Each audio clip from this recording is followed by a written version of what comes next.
Sabahınız xeyir olsun, dəyərli psixanaliz izləyiciləri. Hər cümə olduğu kimi bu gün həmkarım Heyran İbrahimlə bərabər yenə də qarşınızdayıq. Bugünkü rubrikamız sual-cavabdır. Sizlərdən gələn sualları cavablandıracağıq. Xoş gördük. Xoş gördük Zəhra, xoş gördük dəyərli izləyicilərimiz. Salamlayıram hər birinizi. Elə birbaşa keçək suallara. Son dönəmlər insanları daha çox narahat edən yeniyetmə ölümləridir, intihar hallarıdır. Son dönəm yəqin ki, izləmisən sən də 13 yaşında bir qızın Mavi Balina oyununu oynayaraq intihar etməsi və mən baxdım videolara və eyni zamanda araşdırmalar da etdim. Gördüm ki, uşaq bir çox rəsmlər çəkib, sözlü nitqlərdən istifadə eləyib. Yəni mən artıq intihara gedirəm siqnallarını verib, amma valideyn buna baxmayaraq heç nə başa düşməyib. Çünki valideynin də dediyinə görə uşaq heç bir zaman psixoloq yanında olmayıb, heç bir seans almayıb və buna görə də uşaq intihar edəndən sonra artıq bütün detallar üzdə idi. Əslində o uşaq intihardan öncə o söz siqnallarını yandırmışdı. Niyə valideynlər bunu görmür? Və uşaqları necə nəzarət edək ki, bu kimi oyunların nəinki oyunlar, hətta taciz yaşayan, təcavüz yaşayan uşaqlar və yaxud da bullyingə məruz qalan uşaqlar belə sonu intiharla nəticələnir. Bunların qarşısını alaq. Bəli, təəssüf olsun ki, bugün belə bir mövzuya da toxunuruq. Çünki burada bir uşaq ölümündən söhbət gedir. Bir çox yeniyetmənin özünə qəsd etməsindən biz bugün danışırıq. Düzdür, hər zaman cəmiyyəti maarifləndirməyə çalışırıq, amma bu mövzuda hər nə qədər də biz də öz fikirlərimizi bildirsək, biz və bizim kimi bir çox psixoloqlar öz fikirlərini bildirirlər, amma valideynlər yenə də belə deyəcəm, öz ampulasında davam edir. Yəni mən özüm psixoloqam, mənə psixoloq lazım deyil. Mən öz uşağımı tanıyıram və bilirəm onun nə istədiyini, belə deyək, ağız dadını, geyim seçimlərini, hər bir şeyini. Əslində valideyn bu şeylərdə çox diqqətli olmalıdır. Ona görə ki, misal üçün YouTube-da hansı tutaq ki, oyunlara baxır, YouTube-da hansı filmlər izləyir, onun izləmə o sırasında onun maraq dairəsi nədən ibarətdir? Və yaxud da ki, gələk elə Mavi Balina oyununa. Çoxdan var bu oyun, illərdir artıq var. Mən xatırladığım hardasa bir 10 il olar yəqin ki, mən xatırladığım, ola bilər ki, ondan da daha çoxdur. Amma o zamanlar da yeni gəldiyində də var idi belə bir intiharlar. Xaricdə daha çox idi, Azərbaycanda da var idi. Bax o gənc yeniyetmələrin gedib belə binadan da intihar etmələri var idi, görsənirdi. Evdə də özünü asıb öldürməkləri görsənirdi, amma yenə də valideynlər hardasa uşaqların o belə deyəcəm, kompüter oyunlarına aludə olmağının səbəbini araşdıra bilmirlər. Və məsələ ondan ibarətdir ki, niyə görə bir yeniyetmə özünü hər zaman deyək ki, bir yetkin də olmuş ola bilər. Niyə görə özünü hər zaman bu formalı oyunlarda tapır? Bax, ilk öncə kökə baxaq. Səbəb nədir ki, bizim zehnimizi, yəni həmin o uşağın zehnini həmin oyunlar ələ keçirir. Təbii ki də bu bir asılılıqdır. Çox təəssüf ki, biz hər zaman cəmiyyətdə asıllıq deyəndə elə ilk öncə ağlımıza gələn narkomaniyadır, içkidir, qumardır. Amma bu formada məsələn cinsi asılılıqlar var. Biz heç ağlımıza belə gətirmirik. Və yaxud da oyun asılılıqları, eynən bu formalı oyun asılılıqları var ki, biz heç bu barədə ümumiyyətlə danışmırıq. Sosial şəbəkələrdən asılılıqlar var, bu haqda biz danışmırıq. Gələk həmin o yeniyetmə intiharlarının baş vermə səbəblərinə valideyn uşağını nə dərəcədə tanıyır? Ümumiyyətlə mən uşağımla nə qədər ünsiyyət qururam. Onunla ünsiyyət quranda onun maraqları nədir? Biz bilirik ki, yeniyetmə öyüdü sevmir. Amma biz öyüd verməyə daha çox meyilli bir toplumuq. Və heç bir zamanda valideyn olaraq övladı dinləmirik. Bax, kök səbəbində burada durur. Ki, bir gün o bu zəminli, bu qəbildən olan oyunlarla üzləşdiyində nə baş verir? Həmin o Mavi Balina dediyimiz o oyunlar onun zehin alanını ələ keçirdir və onu idarə etməyə başlayır. Misal üçün, get, otağı aç, mətbəxin qapısını aç, içəri keç, bıçağı götür və yaxud da ipə asarsan, belə deyəcəm, ipdən özünü as, öldür. Amma o mərhələyə gəlib çıxana qədər ona çox gözəl mükafatlar verir, müəyyən ballar, bonuslar qazandırır, onda həmin o dopamin hormonunu yüksək səviyyədə qaldırır.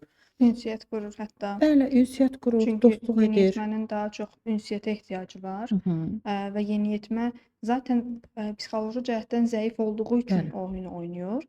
Orda artıq görür ki, mən anlaşılıram, mən Mən dinlənilirəm, dinləyirlər. məndən başqa uşaqlar da var, mənim kimi bu problemi yaşayan uşaqlar da var və valideyndən başlayır artıq o uşaq qopmağa.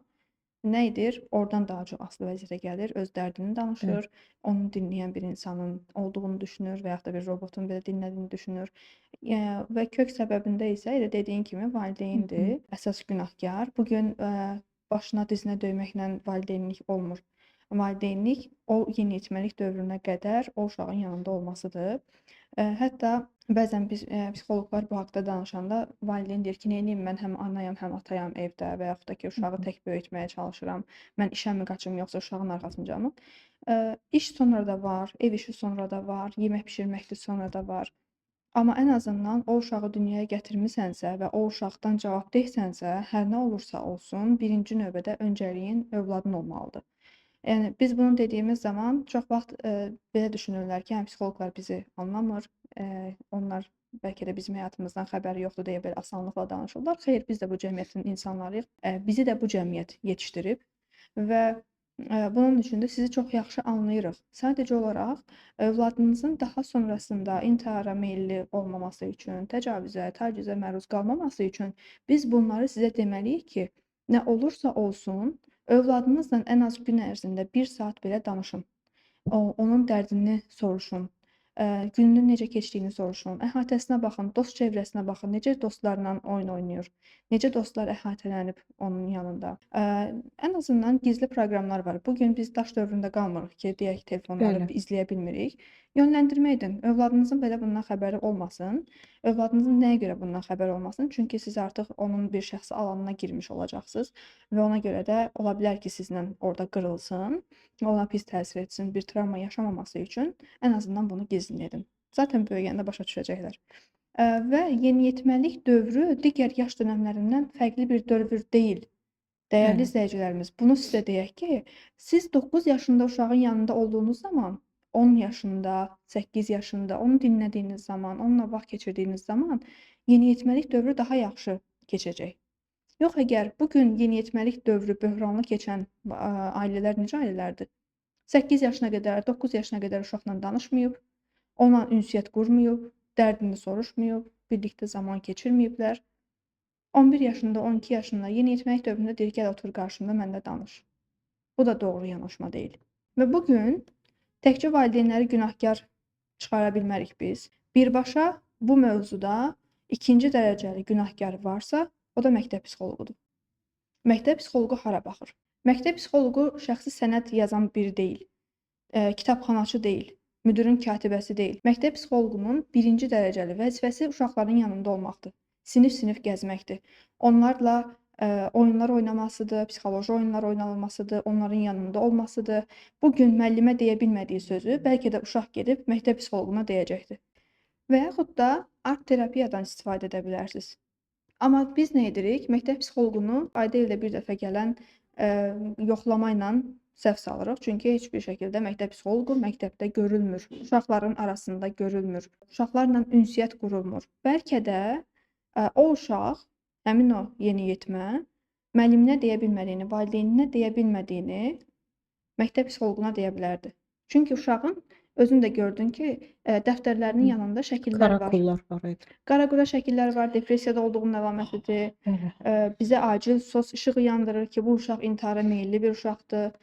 Bu mesajları valideyn ola bilər ki, görməsin. Çünki onun psixoloji təhsili olmaya bilər, amma bunun məktəb psixoloqunun təhsili ki var.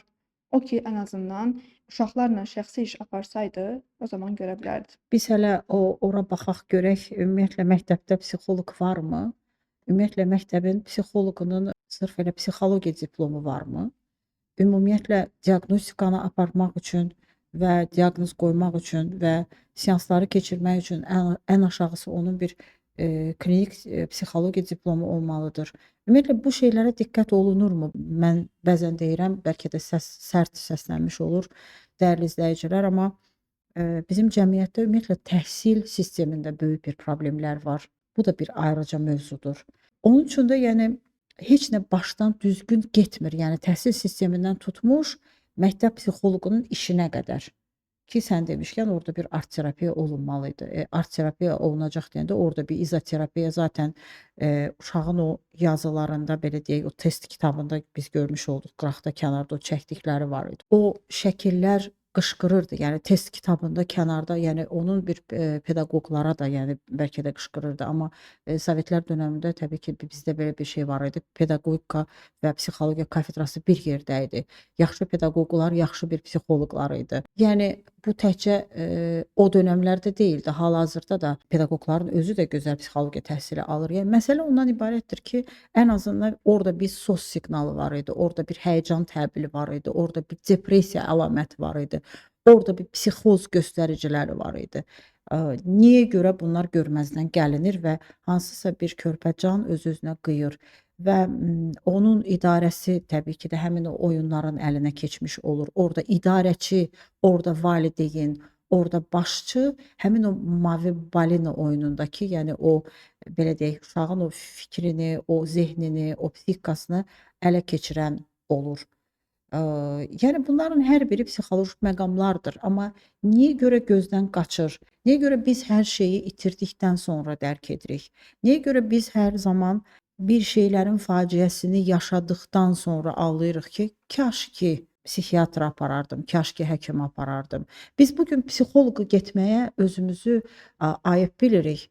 Hansı ki biz zamanında psixoloqa gedib ağlasaq, gəlib psixiatrın kabinetində gülmərik. Zamanında psixoloqa müraciət etmək lazımdır. Zamanında psixoloji dəstək almaq lazımdır. Amma biz bu gün nə deyirik? Psixoloq kimdir ki? Bilirsiniz, Zəhra, elə bilirlər ki, psixoloq məsləhətçidir. Eynən sən podruqanla, rəfiqənlə necə ünsiyyət quracaqsansa, tutaq ki, gedib rəfiqənlə söhbət elədiyin kimi pasiyentlə də elə danışırsan. Tutaq ki, rəfiqənlə söhbət edirsən, o sənə deyir ki, mən sənin yerində olsaydım belə edərdim. Dediyi kimi psixoloq da deyir, xeyr, yanlış anlaşılmasın. Psixoloqun özünün konkret terapiyaları var. Siz kognitiv terapiya apara bilmərsiniz. Sıradan bir insan gestalt terapiya apara bilməz, behavioral apara bilməz, EMDR apara bilməz, psixoanaliz apara bilməz və digər bunun kimi şema terapiya apara bilməz və sairə terapiyalar var. Qarışdırmayaq. Bu kimi bayağı cümlələr, mən özüm psixoloqam, mənim psixoloqa ehtiyacım yoxdur deyən insanlar var. Onların özünün psixikasında çox böyük problem var, ciddi problem var. Bəli, bugün psixoloqun psixoloqa ehtiyacı var. Sizin bir psixoloqa ehtiyacınız varsa, bizim 2 və yaxud da daha çox psixoloqa ehtiyacımız var. Çünki bu qədər cəmiyyətin yükü ilə, enerjisi ilə, narahatçılığı ilə, patologiyaları ilə işləyən insanlar. Həkim xəstələnmir. Bir şey anlamıram. Dişim ağrıyır. Mən deməli belə çıxır ki, stomatoloqa getməyəcəm. Onda belə çıxır ki, biz özümüz dişimizi evdə çəkək qoyaq. Hər kəsənin öz işi var. Hər kəsin bir peşəsi var. Bir stomatoloq öz dişini özü çəkmir. O da təbii ki də gedir stomatoloqa müraciət edir. Ginekoloji problemlərdə ginekoloq öz-özünü müalicə etmir. Qismən müəyyən şeylər edir, amma özü-özünün, bəli, həkimi olur insan. Bilirsən, dərk edirsən, görürsən, amma mütəxəssisinə müraciət edirsən. Dəri, zöhrəvi xəstəlikləri var. O zaman belə çıxır ki, onlar da müəyyən qism nəsə bir şeydir, amma kökənində mədə-bağırsaq problemi durursa, o da gedir uzmanına müraciət edir. Bu nə yanlış cümlələrdir? Mənim psixoloqa ehtiyacım yoxdur, mən özüm psixoloqam. Bu nəyin egosudur? Bəzən də ego deyil bu, bəzən də qıymamazlıqdır. Gedib ona 80 manat, Bəli, 100 manat, verməyə. 120 manat Gedərəm havada verdikcə gəzərəm. rəfiqəmlə zaman keçirərəm, havada gəzərəm, Hı. hansısa bir əyləncəyə gedərəm. Bu şəkildə yanaşma sərgiləyirlər və %50% həmin insanlardadırsa günah, yəni duyğularını bastırırlar. 80 manatla, 100 manatla biz sadəcə duyğularımızı bastıraraq əyləncəyə gedə bilərik. Amma orada kök qaldığı üçün səhər yenə də eyni ab-hava ilə oyanırıq. Hər zaman da o depressiyanın eşiyində olmuş oluruq, ondan çıxmırıq. Və eyni zamanda şişirdilmiş qiymətlərə əsaslanaraq insanların əksəriyyəti psixoloqa getməyə qıymırlar. Şişirdilmiş qiymətləri də kim qoyur? Özünü məşhur etmək istəyən, siması ilə məşhur olmaq istəyən, əl işi olmayan psixoloqlardır ki, hər kəsi qarşısına bir kameranı qoyur, insanların yaralı yerinə toxunaraq onları manipulyasiya edir sanki onları anlayırmış kimi və daha sonra isə onların qəbullarına yazıldığımız zaman qiymətləri soruşuruq 120 manat, 150 manat, 200 manat. Həmin şəxs nə edir? 150 manata, 200 manata tamam seans götürdü. Seansın içərisində nələr edir? Hansısa bir terapiya növlərindən istifadə edirmi bayaq sənin dediyin kimi? Xeyr. Sadəcə dinləyir və bəzən də insanların dininə toxunur, təhsilinə toxunur. Başı bağlı bir xanım gəlir qarşısında əyləşir, deyir ki, sən dünyanın ən bədbəxt qadınısan. Başın niyə bağlıdır? Bu şəkildə insanların dini inancına toxunur. İnsanların dəyərlərini yerlə bir edir, oynadır. Psixoloqun ümumiyyətlə buna haqqı çatarmı? Təbii ki, xeyr. Bu şəxs kimdir? Cəmiyyətimizdə 10 nəfərdən 8 nəfəri belə psixoloqlardır. Çox təəssüf ki və həmin insanları da məşhur edən bizim elə bax bu cəmiyyətimizdir. Məhz elə problemin də kökü bundan qaynaqlanır. Ya dinlə terapiya eləyirlər, zikirlə bu da tezə çıxıb. Bu hansı universitetdə tədris olunduğunu biz bilmirik ki, biz illərdir oxumuşuq, təhsil almışıq və oxumağa davam edirik. Amma dinlə təhsil olduğunu mən görməmişəm və yaxud da əksinə, dini təbliğatın əksinə gedir. Ümumiyyətlə bir şeyi aydınlaşdıraq və burada da mən düşünürəm ki, çıxışlarımızda bunu hər dəfə deyirik. Bir psixoloqun nə dini inancı, nə siyasi görüşünü bəlli etməyə ixtiyarı yoxdur.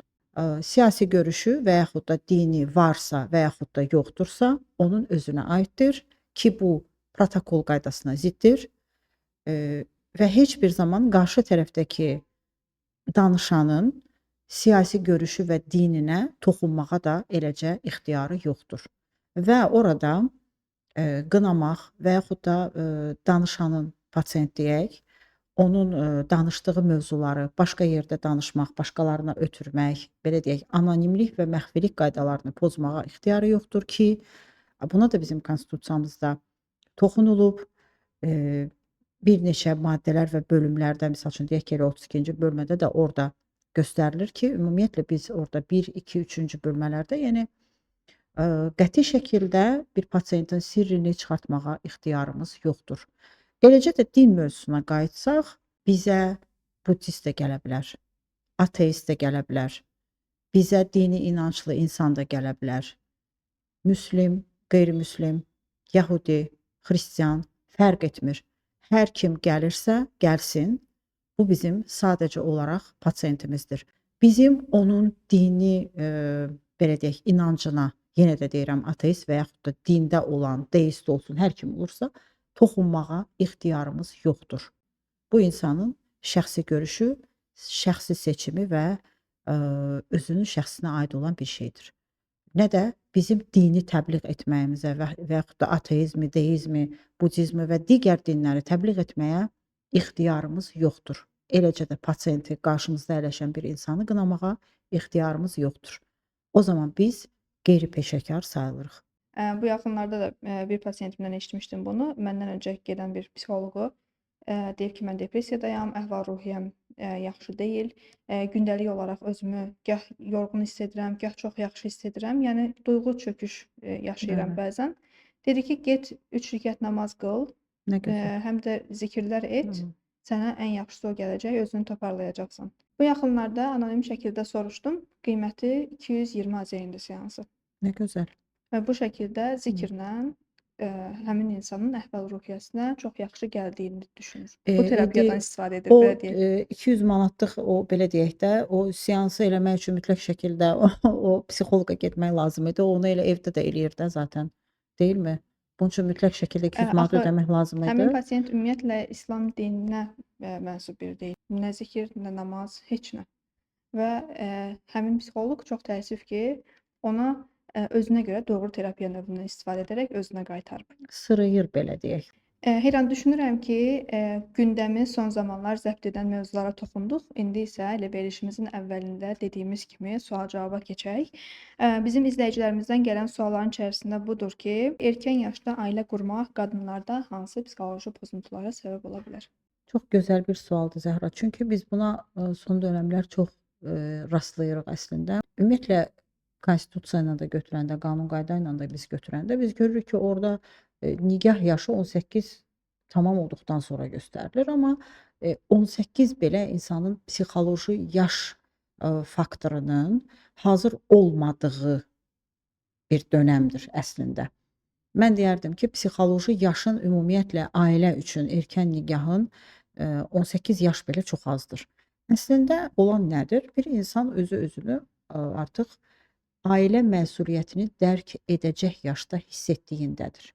Yəni ola bilər ki, insan 25 yaşı var, 26 yaşı var, artıq özünü hazır hiss edir, amma ola da bilər ki, 30 yaşı var, hələ də var o insan hazır deyil. Hazır dedikdə nəyi nəzər? Mən ana olub övlad yetişdirə bilmərəm və yaxud da mən ata olub o məsuliyyətin altına girə bilmərəm. Çünki orada artıq öz-özünə sual verdikdə, misal üçün mən dəfələrlə danışanlar arasında bunu görmüşəm ki, yəni bir neçə sual verəndə ki, tutaq ki, hə səhər durdum, tutaq ki, uşaq üçün yemək almağa düşürəm, həkimə aparmalıyam, onun pampersini belə dəyişmək üçün gedib aptekdən onu alıb gətirməyəm deyəndə, aha, mən hazır deyiləm. Amma belə sanki onun yaşı, yəni beynində nə var? Tutaq ki, o xanımı qarşı tərəfi sevirəm, o məni sevir, mən onu sevirəm, artıq biz ailə ola bilərik. Amma məsuliyyətlərin üzərinə gələndə adam baxır ki, yox, mən hələ hazır deyiləm.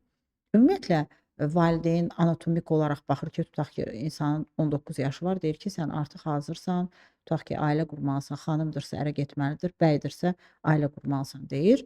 Amma burada biz anatomik yaşı nəzərdə tutmamalıyıq. Orada bizim psixoloji yaş faktorumuz həqiqətən çox mühüm rol oynayır. Müəyyən biz mərhələlərdən keçirik. Biz müəyyən ehtiyaclarımız var bizim ki, onlar hər biri o mərhələli şəkildə ödənməlidir. Bir 16 yaşında uşağın belə deyək də psixoloji funksiyasında tutaq ki, nə var? Misal üçün oynamaq, qaçmaq, əyləncələr var, aktivitələr var, müəyyən şeylər var. Amma düşün ki, 16 yaşında bir uşaq gəlib bir külfətin içərisinə düşür. İndi biz Azərbaycanlıyıq, böyük ailələrik. Düşür və orada onun o funksiyası, oyuncağı əlindən alınır, onun əvəzinə qucağına körpə verilir. Burada nə baş verir? Təbii ki də onun artıq zihin alanının qaldıra bilməyəcəyi bir məsuliyyətlər var.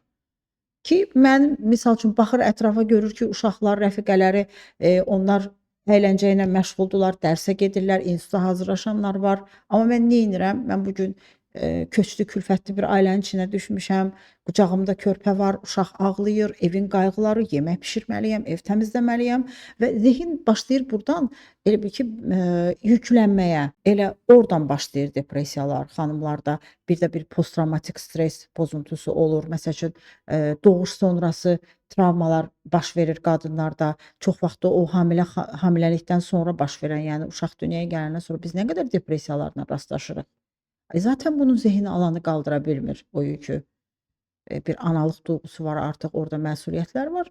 Bir də sən yaşın o yaşda deyil hələ ki və bunun üçün də müəyyən o yaş faktorlarını nəzərdən qaçırmamaq lazımdır. Belə dediyin kimi xanımlar doğuş sonrası depressiya yaşadığı üçün son dönəmlərdə gündəm olan bir aktual mövzu da var idi ki, xanım doğuşdan sonra 40 günlük uşağı depressiyaya görə, deyilənə görə belə olub, çaya atmışdı. Burada təkcə biz qadına yüklənirik ki, qadındır günahkar, qadın doğuş sonrası uşağını necə sevmədi ki, atdı çaya, öldürdü və sair. Biz burada günahı daha çox xanıma tərəf yönləndiririk, amma burada bir ata da öz məsuliyyətini hiss etməlidir. Ailəni quran, yaradan təkcə qadın deyil, ailəni ailə edən də təkcə qadın deyil. Əgər bu gün o qadın yoldaşı yanında ola-ola o yoxluğunu ona yaşadırsa və qadın tək olduğunu hiss edirsə və üstəlik olaraq o zahı bir dönəm keçirdir, el arasında belə deyilir.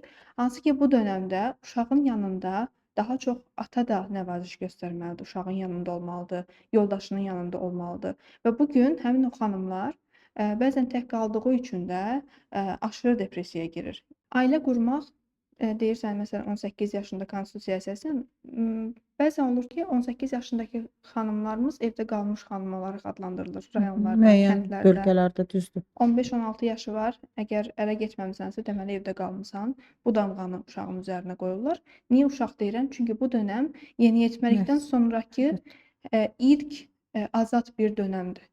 Yəni 18 yaş, 19 yaş uşağın həmin o xanımın və yaxud da bəyin özünü hələ də tanımadığı, cəmiyyətdə hələ də özünə bir yer tapa bilmədiyi bir dönəmdir. Özünün öz dünyasında yeri olmayan bir xanım, özünə yer tapa bilməyən bir bəy, evin oğlu və ya qızı olan uşaq gedir ailə başçısı olur. Və o yükü götürə bilmədiyi üçün, o məsuliyyəti götürə bilmədiyi üçün boşanmaların da sayı buna görə çox olur.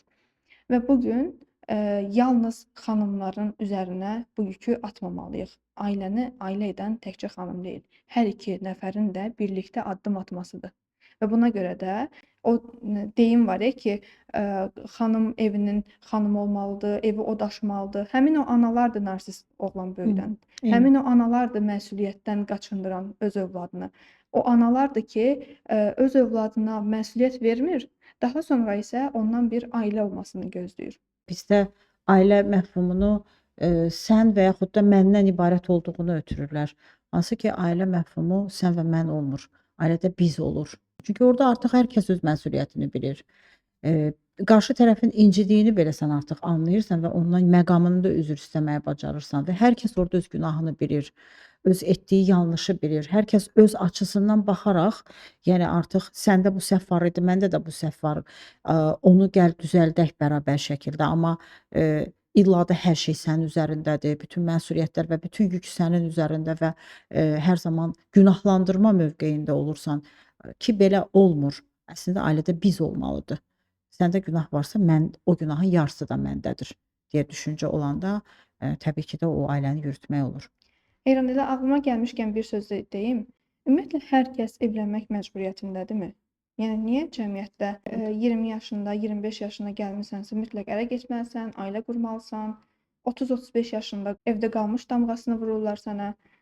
Yəni ümumiyyətlə bəlkə də mən doğuşdan azad olmaq istəyirəm. Bəlkə heç evlənmək istəmirəm. Niyə mən anama, atama görə evlənməliyəm? Bəlkə mən həqiqətən də evlənməyə hazır deyiləm. Ümumiyyətlə evlənməyən insanların da bir psixologiyasına toxunaq. Övlada vurulan, ötürülən bir yük deyilmi ki, sən mənim üzərimdə bir yüksən? Bax, elə deyimlərimizdə də var, qız yükü, duz yükü.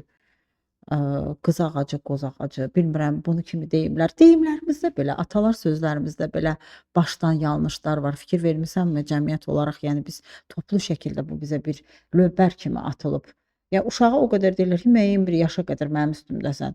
Yəni qız yükü, duz yükü. Yəni bax sənin ağırlığın o qədər çoxdur ki, mən onu çəkə bilmirəm. Bu gün xanımlarımızdır, bəylərimizdir, karyera qururlarsa, özlərinin azad düşüncədədirlərsə, xaricə gedir, gəlirsə, səyahətlər edirsə, biz hər zaman onlarda bir psixoloji problem axtarırıq ki, bunun psixoloji problemi hardadır ki, ailə qurmur, elə ancaq karyera yönümlü fikirləşir və yaxud da ki, səyahət yönümlü fikirləşir.